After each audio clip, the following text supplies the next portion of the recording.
arrived at St. Pancras Station and took a cab over to our hotel. Was the London Pass worth it? You'll have to stay and watch to find out. This was our hotel at Queensgate, and it was amazing. We got a free upgrade because we have Hilton Honors Rewards, and my husband's a platinum member. So we were able to actually pay for most of the hotel with our points, and then got the free upgrade when we got there, and it was just amazing. It was amazing. So our first day we got settled in, and we had a reservation to go to Harrods for tea. And once you see the tour of our hotel room, well, it wasn't a room, it was a suite, it was gorgeous.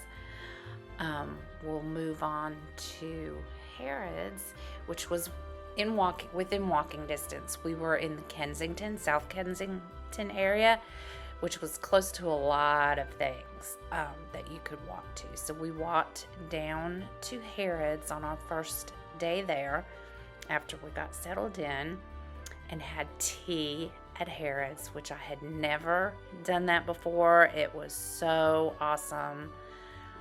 It was so elegant and so beautiful, and it got us hooked on drinking tea. So we drink tea now almost all the time. Switched from coffee to tea. So it was lovely. Absolutely lovely. They had a pianist playing classical music, and there was so much food. You think that it's not a lot of food, but it was a lot of food, and it was so good. Then on the way back, of course, we stopped at a little pub. The next day was our first full day in London, and we went on a walking tour, and we met at the Wellington statue in Hyde Park, and this was included in our London Pass. We went to Buckingham Palace and saw parts of changing of the guard, and you should do that. You should go with a tour if you want to see changing of the guard, because the guides know where to go. That's the famous area on Buckingham Palace where you see the royals always standing outside. But we got to see some of the changing of the guard. The guides know all the good places to go to see that. So it was really cool to see the old guard coming out and the new guard going back in.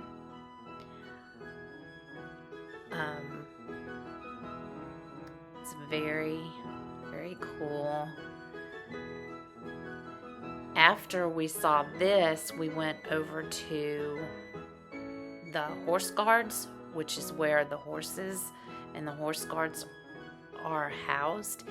And funny story with the horse guards, I was standing there looking at one of the guards on the horse, and another guard came up behind me, and I didn't see him come up behind me, and he screamed in my ear, "Make way!" A guy that looks like that, because he was going to talk to the guy that was on the horse, and he yelled at me because I was in his way, and scared the crap out of me. So we walked by 10 Downing Street where the Prime Minister lives, and it's all gated and secure, and then by Westminster and Parliament, which was really cool.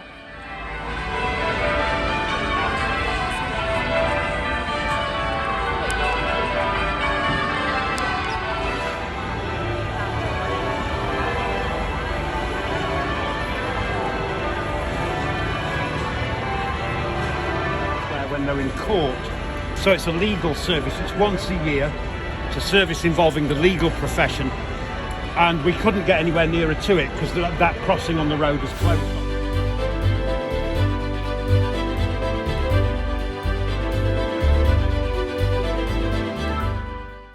So many attractions are included in the London Pass, including St. Paul's Cathedral. We walked over to the Millennium Bridge. The Tower Bridge has a tour that's included in the London Pass.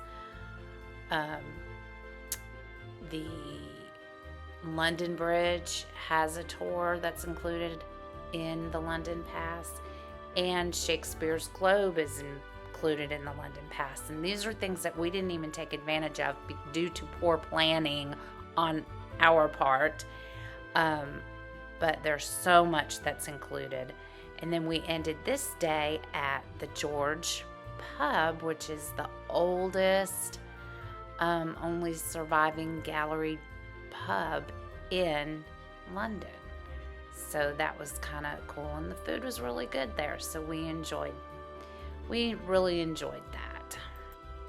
Our second full day started off on a hop-on, hop-off bus tour, which is included in the London Pass, and it was just kind of cool to ride around and see different things that you always see on TV.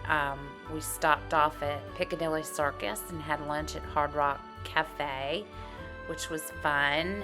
And here's some more Piccadilly Circus. Of course, we had to get our picture in front of a red telephone booth.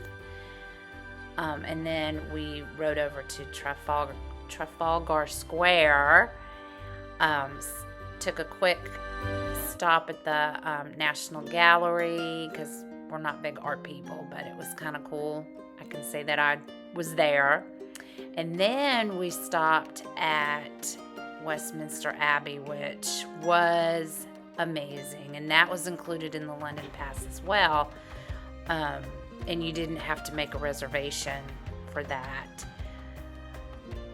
This is where Queen Elizabeth sat at Prince Philip's funeral. It was so sad, but it was beautiful. My favorite part were the tombs of Queen Elizabeth and Queen Mary. I'm a big Tudor fan, so that was really, really cool for me. So our third day, we went to Hyde Park and walked around there. That was within walking distance of our hotel.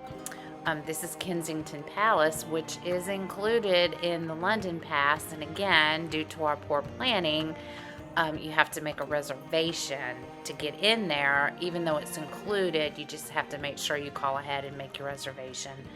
The Princess of Wales Memorial Fountain was very, very, it was really cool. It was very quiet around there and very beautiful.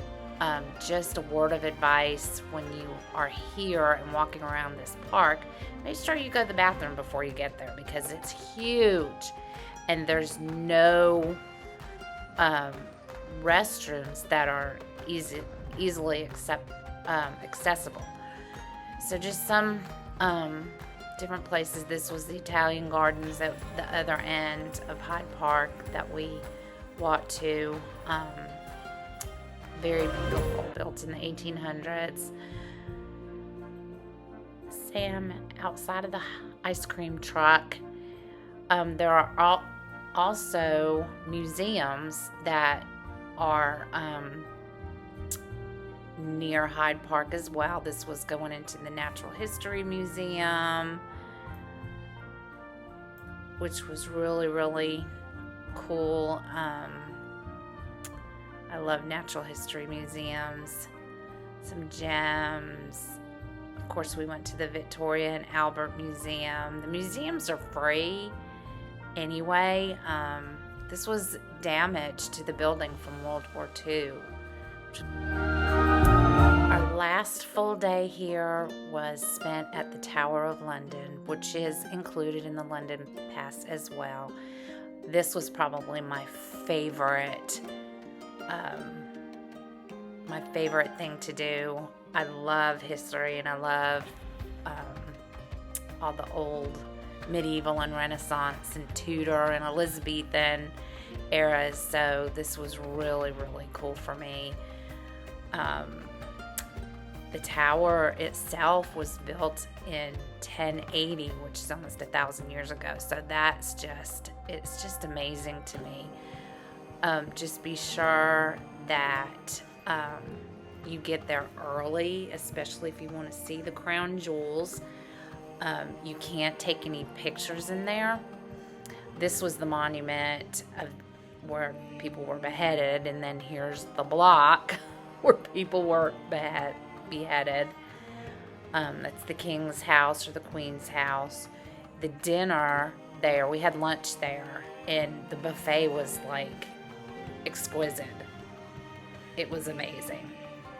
But again, if you want to see the crown jewels, be sure to get there early because it gets very crowded very quickly. So was the London Pass worth it? Absolutely. It was absolutely worth it. We didn't plan some things very well, but if we had planned better and saw everything that we wanted to see, it would have been even more worth it. Then we came back and had tea at our hotel the night before we were leaving, and that was wonderful too. And then we said goodbye.